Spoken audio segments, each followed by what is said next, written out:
আসসালামু আলাইকুম। তো এটা হচ্ছে একটা অ্যাটাচ টয়লেট, রুমের সাথে অ্যাটাচ টয়লেট। তো এই অ্যাটাচ টয়লেটে মূলত আমরা স্যানিটারি প্লাম্বারের কি কি কাজ করলাম আর কোনটা কোন জায়গায় সেট আপ দিলাম, সেটাই আজকে আপনাদেরকে এই ভিডিওর মাধ্যমে দেখাবো। তো এটা হচ্ছে বাথরুমে ঢোকার মূল দরজা আর কি। তো এখান দিয়ে বাথরুমে প্রবেশ করছে, বাথরুমে প্রবেশ করে আমরা ফার্স্টে দিচ্ছি এই জায়গাতে এই কোনা সুজা একটা হচ্ছে বেসিন সেট।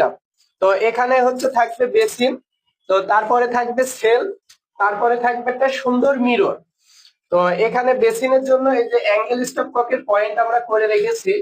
তো যদি আপনারা দেখেন এই বাথরুমটা ছিল এই পর্যন্ত, ঠিক আছে। তো 1 ফিট পরবর্তীতে বাড়ানো হয়েছে, তো 1 ফিট বাড়িয়ে বাথরুমের স্পেসটা অনেক বেড়ে গিয়েছে, অনেক ভালো হয়েছে আর কি। তো এখানে আমরা বেসিন সেট আপ দিয়েছি। তো তার পাশে আমরা এই জায়গাতে শাওয়ার সেট আপ দিয়েছি, মানে শাওয়ারের স্পেস করা হয়েছে বেসিনের পরে। তো এখানে শাওয়ারটা করা হয়েছে শাওয়ার মিক্সার। তো এখানে আমরা হচ্ছে যে সাধারণত বাংলা টাইপের যে মিক্সারটা সেট আপ করি কনসিল স্টপ ককের মাধ্যমে, সেটাই এখানে করা হয়েছে। তো এখানে হচ্ছে দুইটা চাবির মাধ্যমে শাওয়ার মিক্সারটা করা হয়েছে। লেটেস্ট মডেলের যেটা পাওয়া যায় সেটা এখানে ব্যবহার হয়নি, এখানে শুধুমাত্র কনসিল স্টপ ককের মাধ্যমে শাওয়ার মিক্সার করা হয়েছে। তো লেটেস্ট মডেলের দিলে পারে এক লেভারে হতো, আর এটা এখন দুইটা চাবি ছেড়ে তারপরে মিক্সার করতে হবে।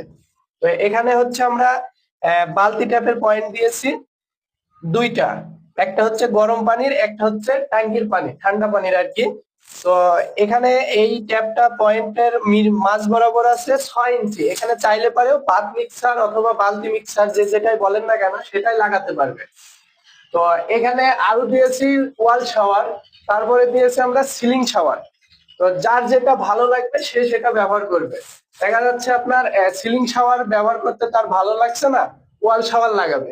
ওয়াল শাওয়ার ভালো লাগছে না, এটা বন্ধ রেখে সিলিং শাওয়ার লাগাবে। তো যে যেটা ভালো বুঝবে সে সেটা এখানে লাগিয়ে নিতে পারবে। তো আমরা জাস্ট পয়েন্ট করে রেখেছি দুইটাই। তো এখানে আরো একটা পয়েন্ট আছে, সেটা হচ্ছে এক্সট্রা ভাবে করা হয়েছে এই বাথরুমের জন্যই শুধু। এটা হচ্ছে ডাইরেক্ট ডিপ টিউবওয়েলের, ডাইরেক্ট ডিপ টিউবওয়েলের যখন সাবমার্সিবল মোটর চালাবে তখন হচ্ছে সাবমার্সিবলের পানিটা ডাইরেক্ট এখানে আসবে। মানে অনেক সময় হয় কি, টাঙ্কির পানি গরমের সময় প্রচন্ড গরম থাকে, সেই ক্ষেত্রে গোসল করতে গেলে মানে খুবই কষ্ট হয়ে যায়, মানে গরম পানিতে গোসল হয় না।